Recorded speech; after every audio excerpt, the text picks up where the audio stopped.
Welcome back to the Rise with Anita Podcast, or welcome if you're new here. So today we're stepping into a conversation that lives in the intersection of strength and softness, performance and presence. And I'm so happy to introduce my dear friend Elizabeth Walker, a holistic health coach and a senior leader within the Tony Robbins organization, which is actually how we met. And someone whose energy truly feels like a ray of sunshine in the moment that she enters the rooms. Elizabeth works with high-achieving individuals to optimize not just how they perform, but how they feel while doing it.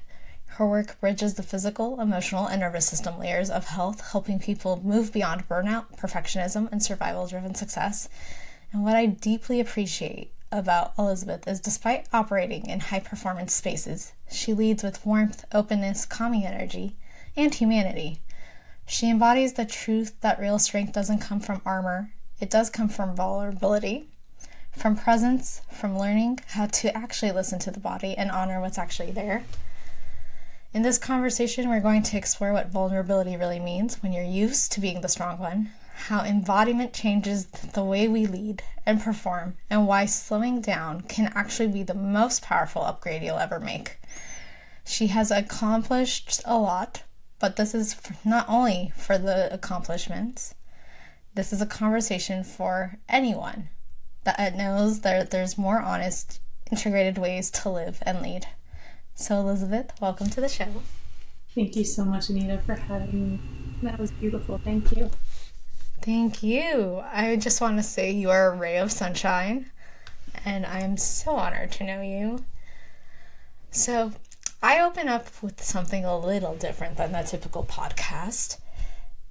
And as I briefly mentioned before we got on here, I've been doing something new with our audience that I would love to try with you. And that is, are you open to taking a breath with me before we dive in? Always open, my dear. Always. Beautiful. So just go ahead, close your eyes. And I want you to go ahead, before you really focus on what you think about this conversation, I want you to go ahead and just take a moment to reconnect with your body, reconnect with your breath. And when you're ready, inhale. Hold for 4, and exhale for 6. And I just want you to take a moment to remind yourself you are whole, you are complete, and you are safe within your body.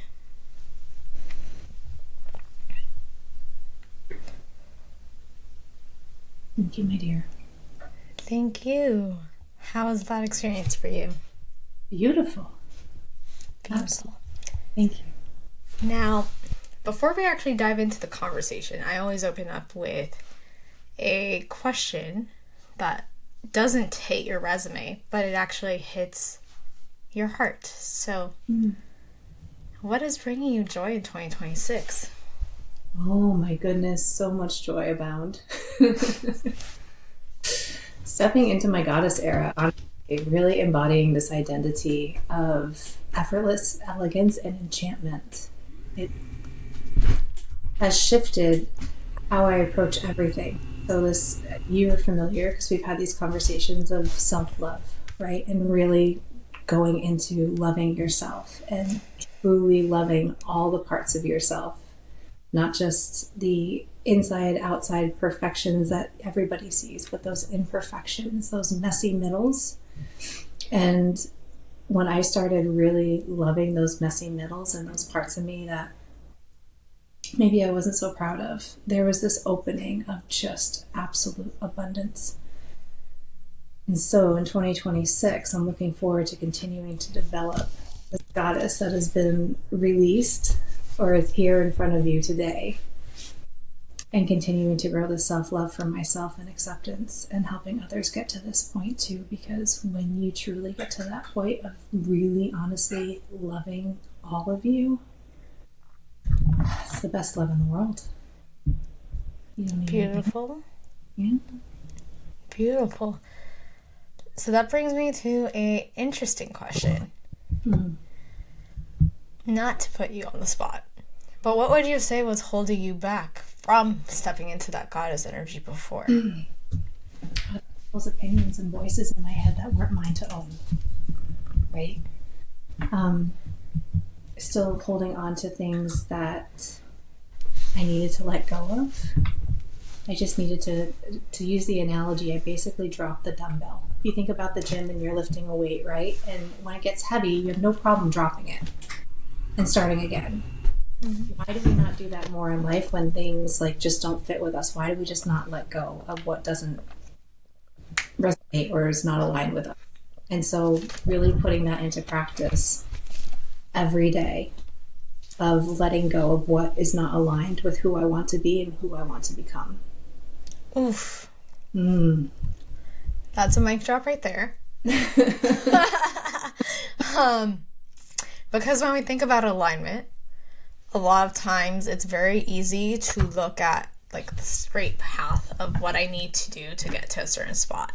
But a lot of times I think the biggest thing for high achievers, especially for women, is that initial, well, what do I need to release to create the space for whatever I want to bring in?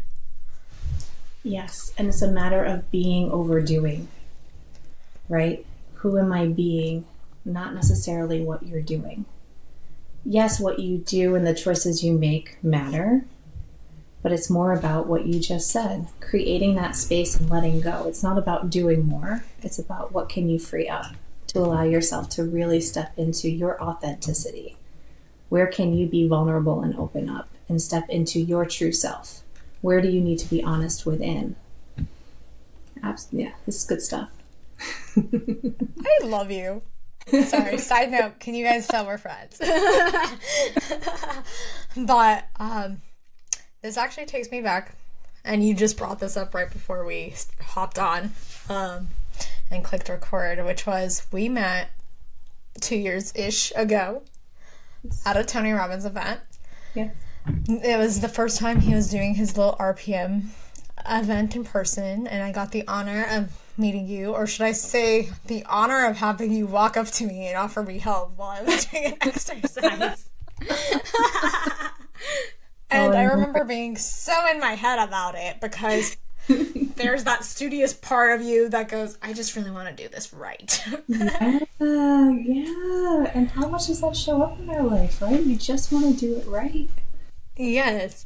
And I remember we had this divine conversation, or little chunks of these divine conversations sprinkled throughout that event. And I remember just thinking how in awe I was of the fact that you were able to formulate and simplify what Tony was teaching, even though he already does it at a pretty simple language. But I think sometimes as a female, we can still miss a little bit of what he's trying to say. And so for me, it was very helpful to have you walk up to me and like work with me as we were doing the exercises. And for those of you who don't know, RPM is just basically Tony's time management blocking system, how to navigate your life in a way that actually looks fulfilling to you. It's not about really about the traditional time block of just how are you using your time. But the reason I bring that up is you have such an essence. However, we have also discussed in the past where certain high performance environments may not always feel the safest to show that vulnerability, especially if you are in a leadership position.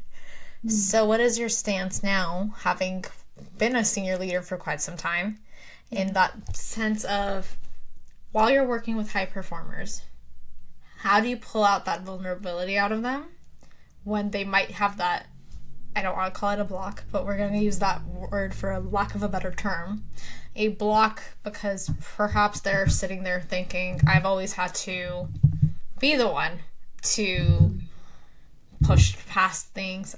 Actually, it was a conversation I was having yesterday where a dear friend of mine was like, typically you get so disappointed in life that you just go, okay, I will take care of myself because that is what I can rely on. So what is your stance on how do you get a person to open up, because I remember even me in that moment during the RPM event where I was going through a lot of chaos still. Lots of things were going back on at home. So I was partly at the event, but there was that internal part of me that was still back in Vegas. And so how do you break through that shell? Well, thank you for your kind words. And remember that event being like it was yesterday, and everything you're describing is one of the most beautiful memories that I have and movies that I play in my head. So your energy introduces yourself before you even make contact, right? And so remaining open. And this is something I'm learning because you mentioned it's an essence of mine. And I'm trying to define that essence right now because I still don't fully understand what it is, except for I'm open. And when you present yourself as open, there's a welcoming energy. I know I have a welcoming energy of making people feel seen, safe, heard, understood, felt, found. And a lot of people can get in their heads when they're working with high performers or, high profile people. And we have to remember they're just people like you and I, right? And so not looking at them any differently than what we would look at, our neighbor or someone in the grocery store, looking at them as a human being. And then we welcome them just with that, just being open. I don't know, it's just coming up with a smile. I see there's something that you're working on. Is there something I can help with? And from there, conversations just start, right? Just like ours. I saw you sitting there at the computer. And probably with a little bit of a resting bee face. No resting bee face. No. Just, I could sense the energy. Like you were getting down to business. You were doing exercises. Yeah, I sensed that there was some resistance within you, right? Yeah. Because you have all these moving pieces going on, like we all do. We have these pieces. And yet you're at the event. You showed up for yourself. And that alone needed to be celebrated, acknowledged, and recognized. So maybe that's part of it too, is acknowledging and meeting people where they're at, building that rapport.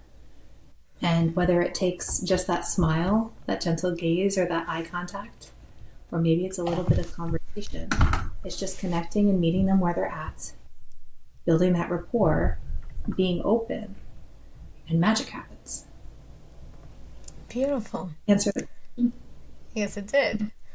I'm going to shift gears for a moment just because I think it's so fascinating. So you've completed and are in the middle of 75 Hard. All times, which is completely rooted in discipline and mentally being tough. So now I believe this is your third go around? Mm-hmm.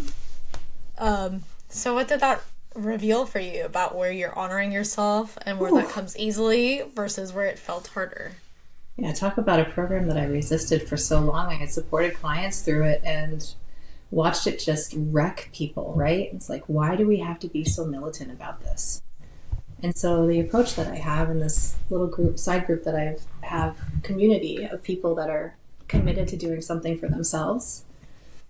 What 75 Hard revealed to me was the auto program that we're all on, right? There's so many nuances throughout the day, habits and behaviors, thoughts that we think, actions that we do that we're not even aware of, that aren't even ours. And so a big thing for me, and you know this, I wanted to get rid of sugar. And I'm an integrated holistic health coach. I have a plethora of information. I know how to change identity. I know how to change habits. I have this great experience background, and yet the grief of losing my parents and the connection to sugar that all of a sudden appeared was one thing I could not at the time understand how to break. And so I needed to take massive action, burn the boats, try a whole different approach that I had not done before. And that's what led me to 75 Hard. And through that process, I realized and connected beforehand that anytime that I missed my mom or that I wanted a hug, that's when I reached for sugar. And so 75 Hard, the commitments I made was no sugar, no processed food. So chips was another one that was a big thing for me. I just love that crunch, that salty crunch. I'm a popcorn girl myself. The salty and the crunch is just like, oh, so good. And so I eliminated my vices because I love to live my life that I'm not restricted or dependent upon anything. I don't drink, I don't do coffee, I don't do any of that stuff, right? I know, right? She says, well, I'm sitting here with a cup of coffee sitting right beside me. Well, because I identify these patterns, like doing, like, for example, Tony Robbins events, having to get up and move an extra hour early so I could go get my Starbucks coffee in the morning. Like, really? Is that really in alignment with what I'm living and teaching and want to be? Side note, right? So I burn the boats. Congruence. And what I learned through 75 Hard is the negotiations that happen within yourself too, right? It's like, are you really giving yourself grace, or are you finding an excuse to not stay with it, right? And what is that? Where is that discomfort? And when you identify that discomfort, you identify what that negotiation is. It's like, something to think about, right? And so going forward and using, a version of it, it's all about honoring a commitment to yourself. For me, that program is all about honoring commitment to self. Mm-hmm. And it doesn't need to be how it's written. It's just a good, familiar template for people to grasp their head around. Because some people who are numbers people and like a number goal, 75 days or 77 days or 60 days, whatever you want it to be, commit to something for yourself, for you. Because you want it. Not because society or culture or your family or your spouse or whatever it is. What is one thing that you want to commit to for you? And that's where you start to see the identity shift, right? You start to incorporate it for you. Mm-hmm. And again, magic happens, right? You wind up, there's one person I know that, used to spend hours just looking at the snack aisles in a grocery store, and it drove them nuts. And they called me as soon as they got out of the grocery store saying they didn't even need to go down the snack aisle anymore. Not saying snacks are bad, but it was controlling so much of their life. It was an identity shift they wanted to make. Another person is doing just disconnecting from their phone in the morning, right? And just to disconnect from their phone, they're doing box breathing instead. And that's their commitment. And then, others within this community are doing, 75 hard, soft, medium. It's a choose your own adventure without judgment. You're not allowed to judge yourself. You're not allowed to judge others through this whole programming. There's no, I need to, I should be, or I have to's. It's all I get to's. And you make the choice. And that language pattern is actually very important. So it reminds me when I was younger, my mom, she was already in a little bit of this like leadership programming. And I remember having been in about like the 4th grade, and I think I was frustrated about some homework I had, particularly in math. And I was like, I have to stay up late tonight to do this homework. And she and a friend of hers were like, no, but you get to. And I was like, get to, but I don't want to. I was being a little combative because I was like 11, 12, whatever. And I'm like, but I really don't want to. But she was reminding me about how many people also lack education at that point. So it's like the little things we take for granted, you get to do it. And so that's something that always stuck with me. And then having came into the Robbins world and hearing him kind of repeat that same notion of you get to, I was like, okay, there's something to this. Because I think it's so easy to default into, well, I have to do this. Or it's another checklist item. Which brings me to 75 hard, soft, medium. They all have some sort of checklist item. What's your least favorite? Or what's the one that actually pushes you the most? Yeah, so for me, living in Vermont in the winters, it's that walk outside. If you were to go by a standard checklist, that walk outside can be brutal. Like this weekend, we're supposed to have negative 40-degree wind chills, and I will still be out there safe. It's safe for me. I'm accustomed to winter. I ski in it. Mm-hmm. But I'll have, ski goggles on, face mask, and I'll be all bundled up walking tonight, tomorrow, Sunday. That's the hardest for me. And yet it also is so peaceful for me because I love winter. I really love winter, especially when there's snow, because everything is quiet. There's not as much hustle and bustle. Like during summer, you have activities, families laughing, barbecues going till 10, 11 o'clock at night because the sun isn't down yet or just starting to like get dark. And there's always like noise, which is crazy. But in winter, to have that stillness, and the walks that I get in the winter are just, I don't know if it's partially the cold exposure too. They're just calming on a whole new level. So that's the push that I feel with 75 hard, is that walking outside or that outdoor workout is that real push. Mm. And to touch on that, transformational vocabulary of I get to. Like I always come back to gratitude. Whenever I get flustered or like I don't want to do something, it's like I have the blessing of moving all my fingers, all my toes, my whole body. Even my worst day is someone's absolute dream of a day.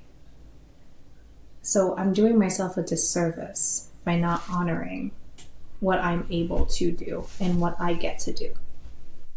And so that's what gets me all bundled up to go outside, feel that fresh air on my face, because we never know when it's going to change. Beautiful. And I love that you brought it back to gratitude, because I feel like, especially when you're going through a tough time, finding gratitude, finding grace can be so hard. Yes. And so it's having that honest moment of like, okay, this moment feels like it sucks. And I want to just take a moment to acknowledge you're allowed to acknowledge that it sucks. Absolutely. We're not robots. We're not.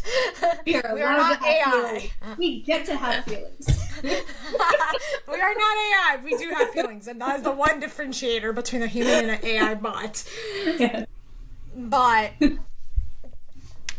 with that being said, coming back to the gratitude of, I know that this is also not forever. Yes. I know that my worst day is also not forever. Yes. And so for me, something that I've been studying a lot is the last few months is Kabbalah. And so I was listening to a podcast with Tony Robbins yesterday, which is one of the most fabulous, phenomenal teachers of it. And he had this point where he reminded us of how the creator or God, whatever higher power you believe in, does not allow anything to happen to you. Here's the kicker, that you did not already co-sign for. Yes. And so even in these dark moments, it's also about recognizing, how can I feel the gratitude or the lesson? What is the lesson here that I need to accept? And so it had me sitting there, because I've been grappling with this, because at different points in the last year, I could honestly say it was probably one of my toughest adult life years. But there's also a lot of beauty and a lot of stepping out into your independence, stepping out into your own. So it's kind of this on one hand, you feel like you're sinking almost, or you could be. And on the other hand, it feels like life is coming together. It's falling apart to come together. So it just brought me to this perspective of, well, how is this happening for me? Which is another Tony Robbins thing. And as I've been studying Kabbalah and I hear the little synchronicities, sometimes I wonder, Tony, is this another path you've gone down? Just because he's such a master at the way he teaches. And actually one of his key affirmations, all I need is within me now, is a very Kabbalah themed. I don't know if they call it an affirmation, but they say that quite a lot. And so seeing these links between these different worlds has been very key for me. Coming back to you though, I'm curious, going back to 75 Hard And this is how you know this is like a genuine conversation, because I am very much this all over the place in our normal conversations, guys. I love it. And I will side note it. I've been told a couple of times, because now I have friends who will start a story and then they go into a different story. And then they'll go, haha, it's now payback. Because you have the cliffhanger that you leave us with. But going back, I'm just curious with 75 Hard. Were there moments that you felt like your body had to ask you to slow down and be listened to instead of being overridden? And how did you navigate it, since it's such a, I don't want to call it strict protocol, but it isn't, typically they don't call it 75 soft for nothing. Or like 75 hard for nothing. It's not a soft, easy process. There is that part of like your body does get to a point where it feels like, oh my God, this is a lot. Yeah. Yeah, there's those moments of exhaustion, right? Depending on how you sleep, depending on what the weather is. For me, I'm a multi-sport athlete. You know, I'm training in the gym, I'm playing tennis, I'm at the mountain snowboarding, I'm doing all different things on top of what I do in life. And there are moments where it's like, I just don't have a rest day. And it's like, but is that true? And that's what it is. I start to go to quality questions. Is that really true that I don't have a rest day? Is it really true that I have nothing left in me, that I can't go walk for 45 minutes, or that I can't do some nice gentle yoga for 45 minutes to feed my body, nourish my body? Sometimes on our rest days, that's what we need. We need that blood flow. We still need it. You know, we don't want to get stuck. And it's so the intensity that you... It is. Down. And that's what it is. It's adjusting and meeting myself, like we meet others, meeting myself where I'm at for that day. You know, and being flexible and being adaptable. And this free community, I named Grit and Grace for this reason. You need grit to follow through on commitments that you make to yourself. And for this exact reason, you're saying there are going to be days that are hard and you just don't want to do it. Yeah. You know, my house flooded, 3/4 of my house flooded the day after Christmas, and I was starting 75 hard the next day. Did I have every excuse in the world to not do 75 hard and not follow through with this community? And, you know, absolutely. Could I have given myself that permission? Yeah. Would it have served my higher self for what I want to be and what I want to achieve? Because the truth is, life is always happening. There will always be a bump or something that's going to disrupt. Mm-hmm. And I got to tell you, living in grief for the last 3 to 5 years and putting myself on the back burner and abandoning self till I could come out, that was one of the beauty and gifts in that. I will never let that happen again, no matter what's going on around me. I'm always going to find a way to honor myself and honor my health, because if you don't have your health, and if I don't have this energy, I can't be forever young. I can't be on the mountain snowboarding. I can't be helping people and doing these events that are, 10, 12, 16 hours a day for days on end. If I don't take care of me. So it's planning for that longevity and that long game. So yes, days get hard. There are days I don't want to do things. Sometimes I might have like the girl meets woman, I don't want to do it. Have like a little temper tantrum. Right? And then it's like, yes. I can put on music and dance, and wait, that counts as movement. Dancing counts as movement. Yeah. Right? Sometimes I joke with all these AI infrastructures that we have. Like, when I was still in corporate, I would go, Mom, could you imagine if I had like a robot of me that I could send to work? Right? Have it programmed to do my job, and then I still got the check. Yeah. And I was like, life doesn't work like that, but how cool would that be? Right. And it was just like, you come to this realization, and even as innovation is getting to extremes, that you have to just buckle down and do it. No one's going to say with fun. With fun, but making things playful and fun is the key. So like grit and grace, right? Grit for the determination, the commitment, but you also need to have the grace and the softness for yourself for when the days are hard, and to be able to hold space for yourself. Because if you can't hold space for yourself and nurture yourself, you're not helping anybody. Yeah. You're not. You're burning yourself out. Right? Beautiful. Well, it's true. Put your oxygen mask on first. Like I used to think, I'm the one that can put the oxygen mask on everybody and not have a problem. Yeah, no. Where else did that pattern show up in my life? Right? So serving anyone, serving from this place of exhaustion and burnout, it may have looked fine to people and they may have received me like, oh, she's great. But were they really getting me? Yeah. And where else does that show up? So yeah, having that grit and having that grace for yourself, whether it's 75 hard, whether it's not 75 hard, just day to day, just life. Have that grit, have that grace, and have fun doing it, because if you're not having fun, you are doing it wrong. Make it playful. Make everything playful.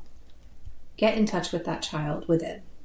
You know, if it's, you have to make lists and you don't want to make the list, break out the markers and the colored pencils, you know, whatever it is for you. Break out the fun music, dance and shimmy a little bit, whatever brings you joy. Go toss a frisbee or a ball, or do trick shots, or silly stuff like balancing pens on cans. Be a child. Be a child. It makes everything better. You forget. Yeah. So that's the other thing that I bring into it, is that play. So it's gratitude, play, fun, grace, grit, and just loving yourself. Beautiful. So I'm curious, because you do a lot of body work naturally, both in career and then with what you are all about for yourself. So I'm curious, at what point did you realize that being strong, both physically, but I'm talking more about the emotional aspect now, has started to become a requirement of having armor? So armoring up. Great question. I was told in an event back in August at Business Mastery, actually, by multiple participants, that I taught them with my presence, my energy, that they always thought that strength came from being loud, having the biggest voice in the room, and having, like, physically looking. And what I taught them is that real true strength is in the voice and presence that you lead, and that sometimes not the loudest voice in the room represents the strength that you need. So with my coaching, it's all about whole body health, whole body nourishment. So when we're training body or we're working on nutrition, we're nourishing our body, mind, soul, and spirit. It's all encompassing. Your emotions, your mentality, it's all connected. And the pieces are all connected. It's not straight functional fitness. It's not straight nutrition program. It's not straight lifestyle behavior change. Mm-hmm. The emotional strength, I would like to say maybe flexibility, adaptability, resilience. Everything really is about your mentality. If there's anything you're going to train, you need to train your mind above everything. People look like you can put someone up in a cabin in the woods, secluded, feed them the best wild salmon, give them the best program in the world.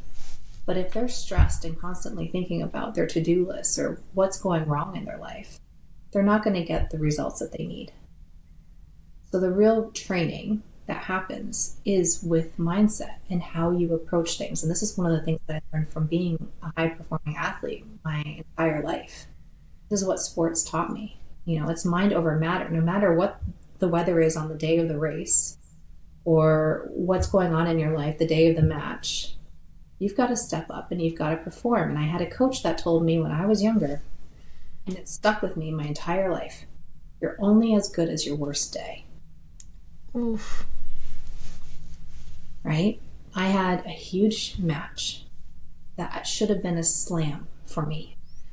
And I still won it.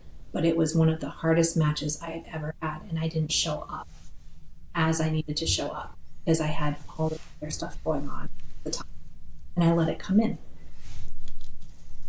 So you're only as good as your worst day. And some people get that and they go like, oh, that's harsh. Why would someone say that to you? for me, it was a gift. I was like, you're absolutely right. It made it click. The reason I wasn't playing well is because I wasn't here to be. I was out here somewhere. And then getting in my head in a whole different way. Yeah. So the mindset training, getting to these pattern little interrupts. Exactly. Pattern interrupts. That's exactly what it is. So again, 75 hard and getting to, maybe you think you're just applying it to the program, but then you start to see the carryovers of what you're applying in 75 hard into everything that you're doing in life, and you just become more conscious, awake, and aware of why you're doing what you're doing. If you have the courage and the vulnerability to be honest with yourself and really take a hard look at what you're doing and why, if you even know. Beautiful. So I'm curious, sometimes, and this is kind of the main point of this conversation, but per usual, I got a little sidetracked. Sorry, guys. Elizabeth will be back, though. Asking for help can feel like a threat to an identity. What has shifted for you as you start to allow yourself to be more supported? I know that you and I have had conversations where it's like, I don't know how to let down the armor and ask for help, but I know I need to. So what was the shift on your end looking like, where it was like, I know I can't do this alone, and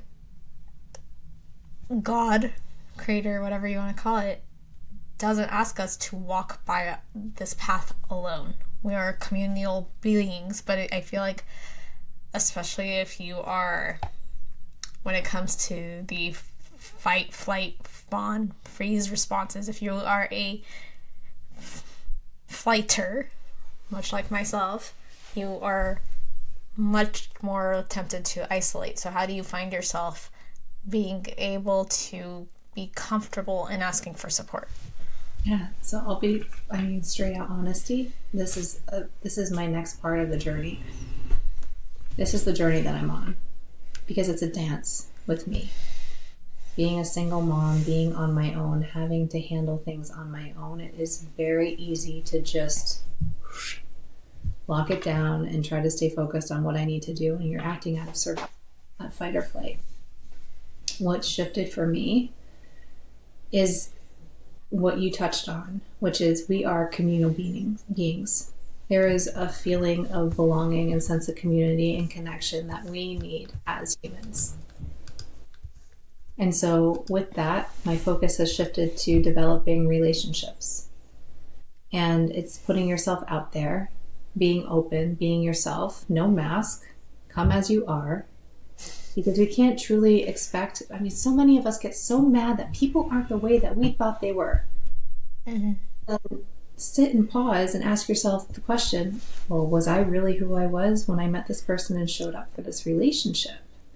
Right? Rejection is one of our most core primal fears. And so often when we develop these relationships, we might pretend things are fine when they aren't. We might show up as a certain type of ourself because we know that part of ourself is accepted, but the part of us that needs help is back here. And then we get upset that our friends aren't there for us, or that people are only there for certain parts of our life.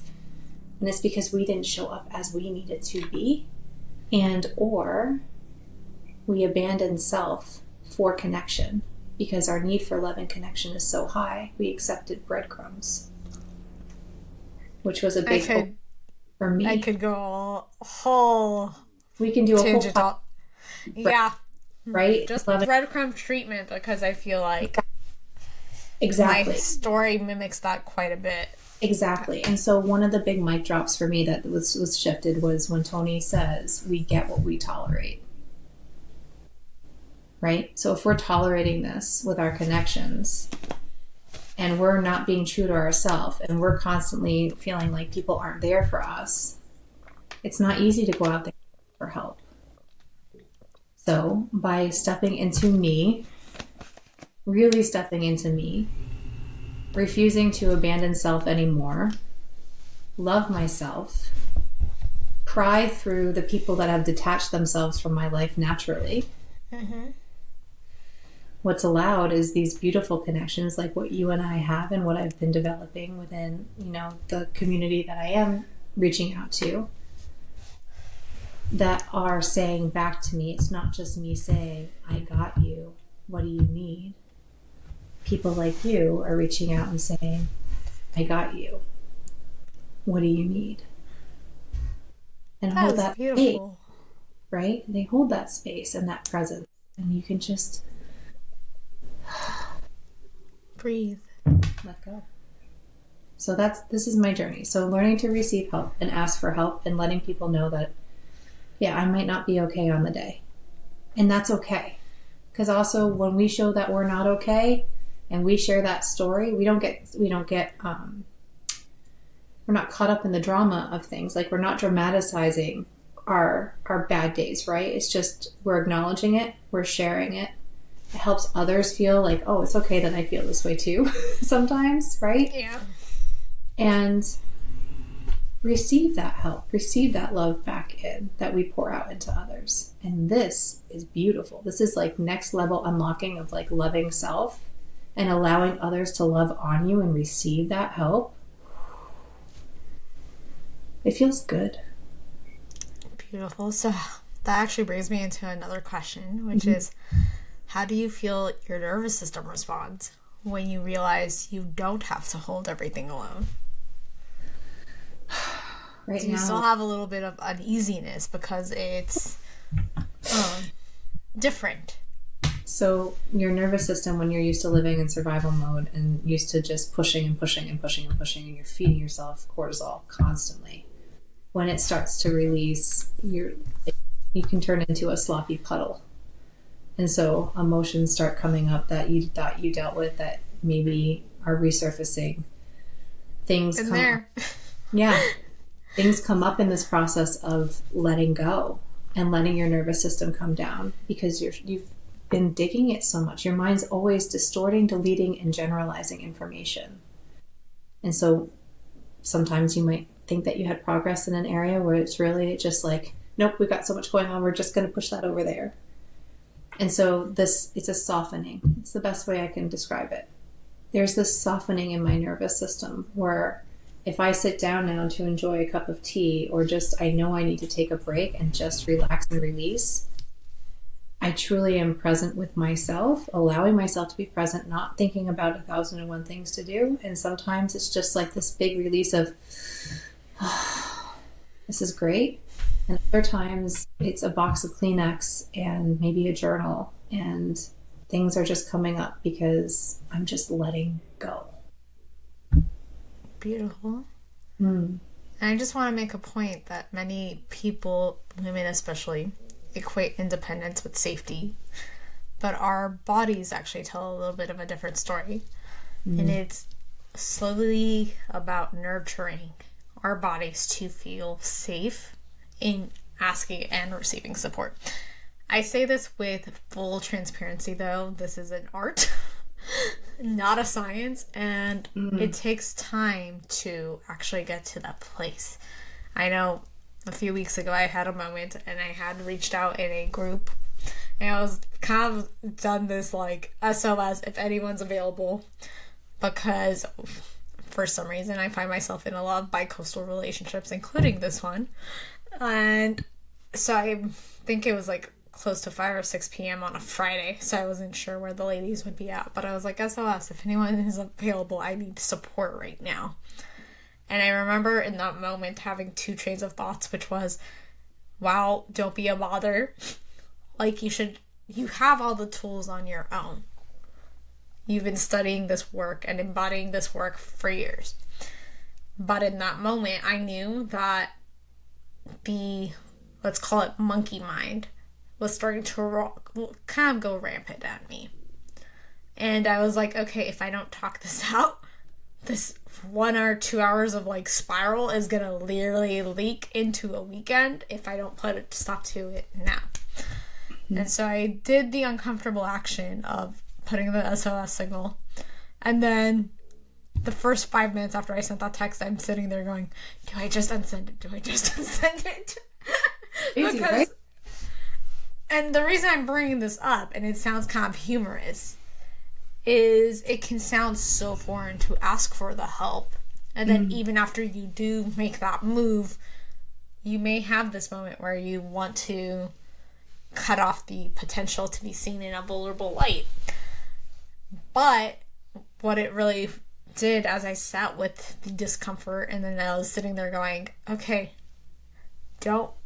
you feel the urge to just like delete this out. Why?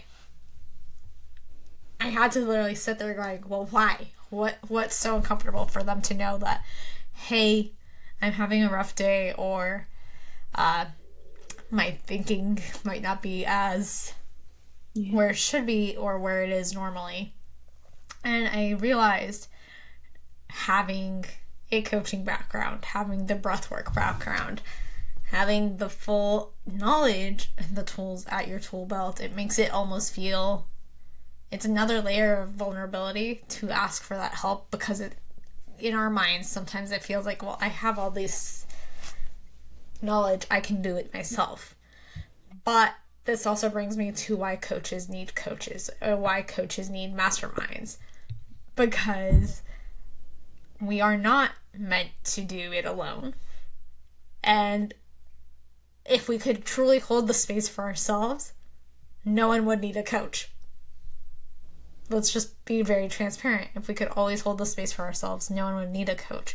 The reason we need it is we need that outside perspective, that outside, call it ray of sunshine.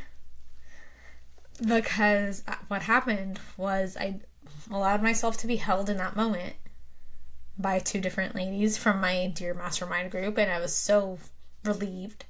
But by the end of one of the phone calls I was on, she kind of had this moment where it was like, dust off your crown. Like, I know your brain is equating this and this situation to I'm a failure or I'm whatever. And she was like, I don't think you give yourself grace for the fact that you are so young. You are still in progress and you are still in motion. But in our moments, we tend to be 10 times harder on ourselves than we are on others. So there's that beauty in the community. So I bring this conversation up, and part of the reason I wanted to have this conversation and lead with this point was because I find that even in the coaching space, we tend to want to call it shield our vulnerabilities because we think we should have it all together. And in fact, when I used to be in corporate, I remember very clearly saying, once I figured life out, and I haven't yet fully gone through the journey. I was still in the podcast, learning through podcasts and books at this stage. But I remember going, if I figure my shit out, and if I ever get to it, well, I was like 24, 23. So it was very much if, because at that point I was like, I still have a lot to learn, which at least I had that openness to learn. I'll give myself that. But if I ever figure it out, I will be a coach and I will help people get through it. And I realized after a certain point, you never really fully come to this like, oh, I'm just done working on myself. I'm ready. And then I remember being at a Tony event one day, one of the days, and he had mentioned like he has 4 or 5 coaches to this day, and I was just like, what? Because you look at Tony and you're like, this is the godfather of the damn industry. What the hell do you need to work on? And I think there's a beauty of, and they just did a podcast with Sage and Milet, and she was talking a little bit about their bad days as a couple and how they handle that. And it was a beautiful reminder that it doesn't matter who you look up to or how put together you think they are still working through. And they may have tools that maybe it doesn't take a day for them to get back into place, but they still have these moments where, because they are human, and this is part of the human experience, where they're going, what the beep, beep, beep, beep is going on in my life, right? And I use the beeps because we all know Tony is a cursor. And he talks about that, right? It's surrounding yourself with a peer group that's going to help you rise, who's going to help you through these times. And, another big moment for me was, and you bring up safety, is finally feeling safe within myself. I was looking to external resources, external people to make me feel safe, like a toddler. I didn't feel safe within myself. And I was, I was having a moment, and I was curled up in a fetal position, crying in my bed, just feeling really, really sad that I was dealing with a lot of stuff on my own, and why wasn't anyone there? And that's when it hit me. Do I really need someone there? Do I? Because if I do, I'm going to feel this way forever. Every time this comes up, every time I feel like I need to go in the fetal position, like, I don't want to keep this up. I don't want to keep this pattern, this thought process that until I find a partner, I'm going to be sad and like this in these deep, dark moments, dealing with grief on my own, like just wanting someone to be there, right? Mm-hmm. And so I started giving myself what I needed with those moments. Acknowledging, hey, I got you. I had never felt safe in my body before. I didn't realize that. It was a breakthrough. We have a breakthrough, ladies and gentlemen.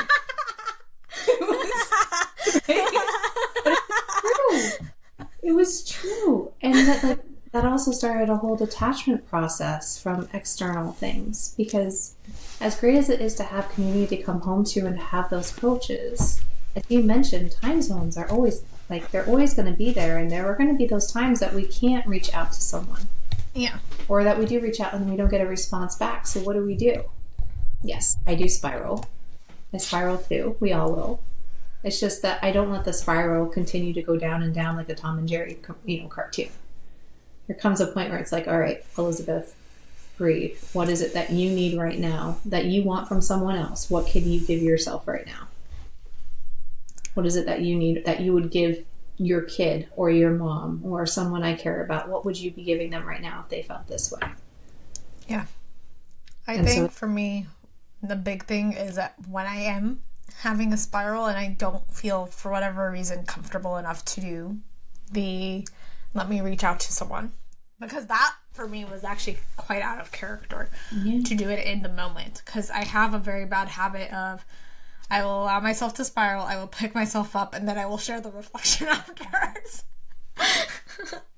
Tell me you're a coach or not telling me you're a coach. What are you saying this is a bad habit? What is this language? Well, it's a bad habit because it's like way after the fact. I'll be like, oh, by the way, last week I was spiraling, and then the response is kind of like this unison of like, and you didn't think to reach out, then why?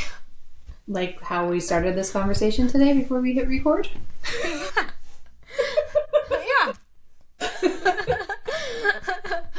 I had a moment. I get it. It's hard. It was in that moment, the one we were talking about, what helped me through it was actually getting back to my breath. Because I knew if I could just control the breath, I could control... Yeah. This is going to sound a little... lack of a better word, it sounds a little controlling. But my anchor was back to the breath. And I was like, if I can control the breath, I can start to regulate these thoughts. And then if I can regulate these thoughts, I can actually regulate the nervous system. Oh, breath is so important. It's so important. So I wanted to point out, like, part of the human experience, it's not a straight line. No. It's not. You go through these ups, then you're down again, and then you're up, and then, oh, by the way, you think you're up, and there's a sideline thing coming at you that you did not anticipate. And that's part of this human journey. Mm-hmm. And what I'm trying to do with this podcast, and I hope that you guys are recognizing that the straight through line will always be that no matter what cycle you are on, if you can get back to your nervous system, if you can find people who make you feel safe, there are things that can make the process easier rather than making you feel so alone during it. And we all have moments that it feels like, oh, no one understands this. But the reality is, I've come to find the human experience is not that unique.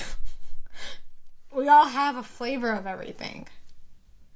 And while the experience, the actual physical experiences might be different, the reason I say that it's not unique is we all default back to the same patterns, back to the same emotions, back to the same beliefs. Yeah. Would you say that's true? Absolutely. Every season has a season. There's dips and downs and all the swirly whirlies. Candy cane forest and gumdrops, like from Elf. Make it playful in my head of like when I'm in these worlds. No, absolutely. What you say resonates 1,000%. So I'm curious, what brings you back into your body the quickest when you have these moments of what I call a shutdown? Well, you just saw one. It was a cat. I think cats. Life is better. Seriously, these guys are like a barometer. They know. But when I have these moments, it's coming back to gratitude for me. It's coming back to breath as well. Coming back to what is it that I need right now to move through this, or be the buffalo. Like, be the buffalo is something I've adapted, because buffaloes run through the storm. They don't run away, right? And to go with your everything's temporary, remind myself that everything is temporary.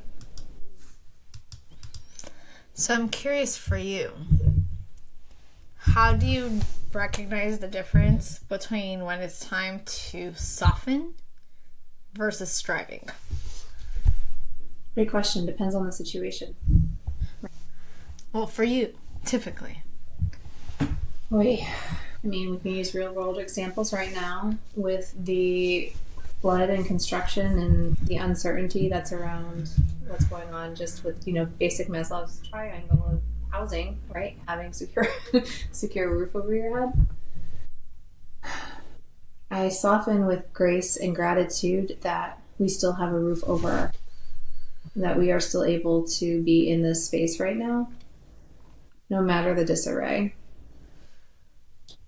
And I have to strengthen and use grit to do the insurance stuff, to move this process forward regarding what's. So it's a softening and a strengthening. And I think that's what it is, Anita. It's not one or the other.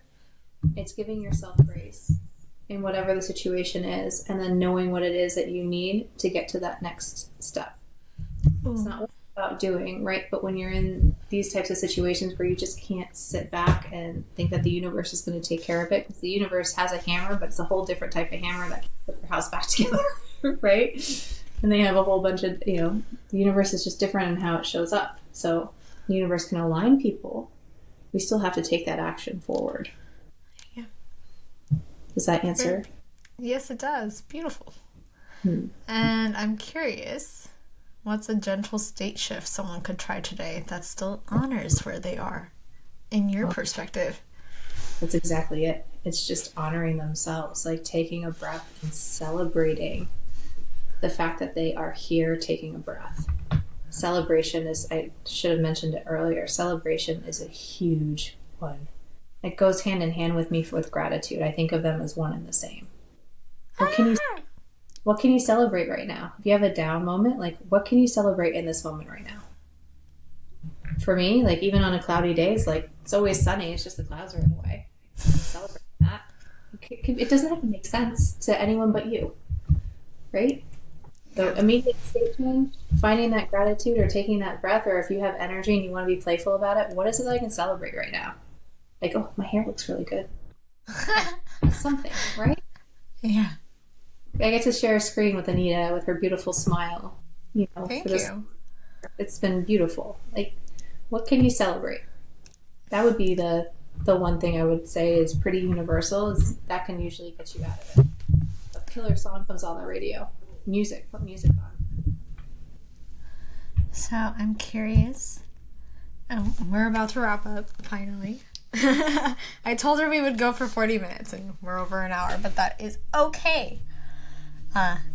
As you can tell, when we talk, we get very deep, and she likes to listen to my stories, so there's that.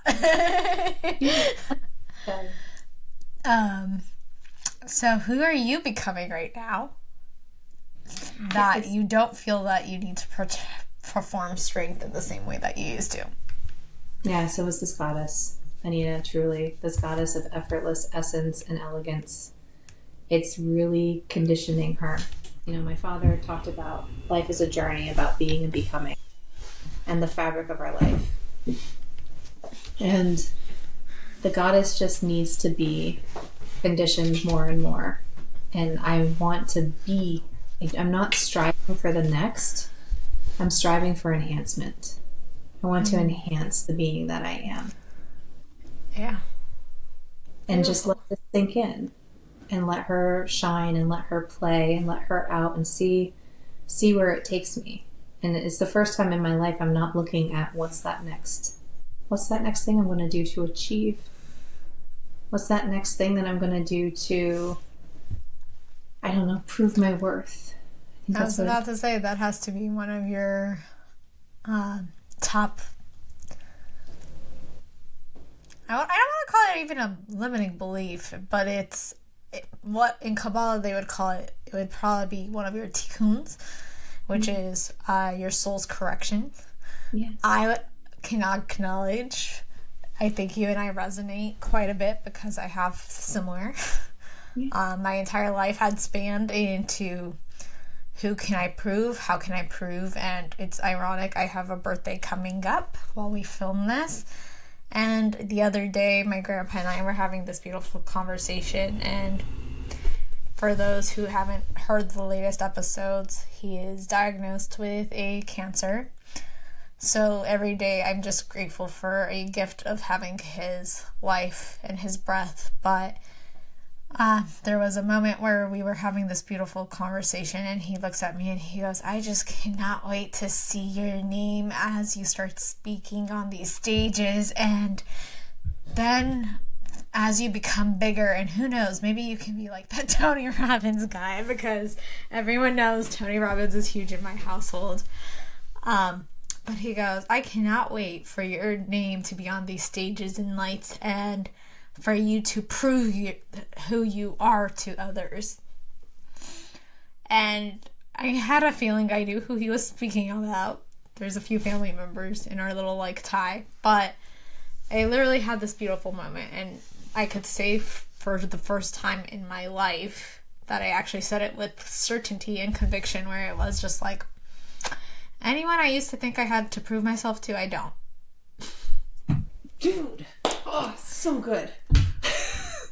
I was like, if I have to earn my place in your world, if I have to earn your respect with the things that I am doing, and especially if it's monetary, I don't need that. Amen.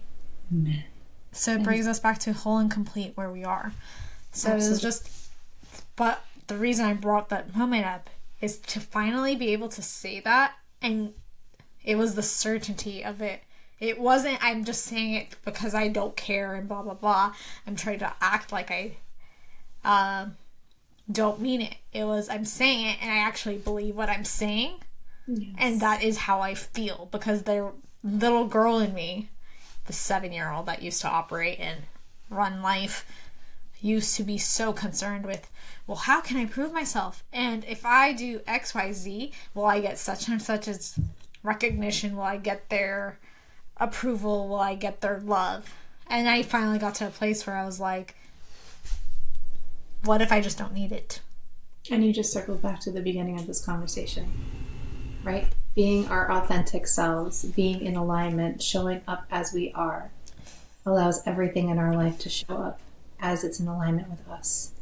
And the things that we need to perform for, the things that we need to earn, the relationships that we forged, not being truly who we were, fall away. Yeah. And that's what it is. So it's your own, it's finding worth in self for you, which also goes back to 75 hard. Finding your commitment for you, for your worth, what you want, not because a book tells you or because a program has a checklist. And that, how is that congruent and aligned with your identity? So beautiful. So good. I love you.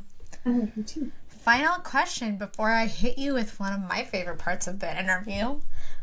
What would you tell a woman right now who's afraid of that honoring herself means losing her edge or losing herself within how she's perceived? What else is it costing you?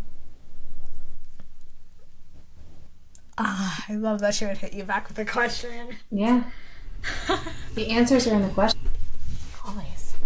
What else is this costing you? Showing up like this, not honoring yourself, not being you. That's what I would say. Beautiful. What is this where you want to go in your life? And when is enough enough? How much proof do you need that you're loved for you to be you? Beautiful. So before we dive into the rapid fire, how can people connect with you? What is new in your world? Ooh, how can people connect with me? You mean like a social media thing? Social. I'm going to put her on the spot. So she actually does this. I heard something about an upcoming podcast, so tell us more.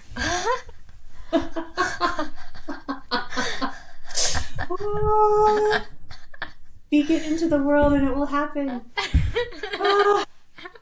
Ripping the Band-Aid off. I'm in a podcast and you are going to be my first guest. Absolutely. I'm so excited. Yes, that'll be ways to have more conversations, to get in contact with me. My socials, which, are you going to have a link for those in this bio? I can link them down. Yeah. Do you have a preferred method? Do you like Instagram better to connect? Facebook? I love Instagram over Facebook. I'm more active on Instagram than anything as far as socials. So that would be best, is to reach out over that. Yeah, and then I can give an email too. Though messages tend to get lost if they're not direct through a text or social message. Yeah. So many emails. Beautiful. I will link everything down below. Thank you. And I always end my podcasts with a rapid fire. So think about one word to one sentence, depending on the question. And it's going to be the very first thing that comes to mind. You ready for me? Always. A book that's changed your life. Atomic Habits by James Clear. Beautiful. Love that one. I actually said I needed to reread that one. One word that describes your current season. Goddess does not count. Winter. She went literal. Okay. A daily non-negotiable that fuels your power. Oh, movement. A song that instantly lifts your mood. The first one that comes to my mind is 99 Left Balloons right now. I was dressed up as a stormtrooper, and I did a whole video of a stormtrooper, a day in the life, and they listened to 99 Left Balloons for the first time, and it was this amazing reaction. So I'll go with that one. Okay. I'm not judging the answers. Harmless forever, baby. Best advice you've ever received in one sentence. You get what you tolerate. Oof. Okay. That's been a theme for this week. Anyways. And lastly, I ask every single guest, regardless of their gender. Oh, wait, can I go back one? Yes. Listen to the whispers of destiny. Okay, that's a good one too. One thing you want women to stop apologizing for. Themselves. Stop apologizing for everything. I'm guilty for this too. Why do we have to apologize? Why? Why are we sorry for being us? Why are we sorry for laughing and for smiling? Like, are these really things to be sorry for? And what are you modeling for everybody else? Oof. Okay. Yeah. Beautiful answer. Rabbit hole. Yeah. That could be a whole podcast. Mm-hmm. So Elizabeth, Yes. thank you for our conversation, and not just for how you shared or what you shared, but for how you share it. What always stands out to me is this reminder that strength doesn't come from pushing ourselves past our limits. It comes from honoring what's true, embodying what we feel, and allowing ourselves to rise without the armor. Absolutely. And for the woman who's listening, who's been holding it all together, wearing the masks, calling it resilience, let this be your permission slip. You don't have to abandon yourself to grow. You get to include what your nervous system, your body, and your humanity feel safe in the process. So again, Elizabeth, thank you so much. It has been such a gift to have you here. Thank you for modeling with what regulating, let's call it, embodied leadership looks like. And for everyone listening, stay present, stay honest, and keep rising. And if you enjoyed this conversation and you're listening to this wrap up, thank you so much. Feel free to share your thoughts in the DMs with us and the comments below. And if you can, share this with a sister who might need the reminder that it's okay to not be okay. Until the next one, that's all for now. Thank you. Thank you.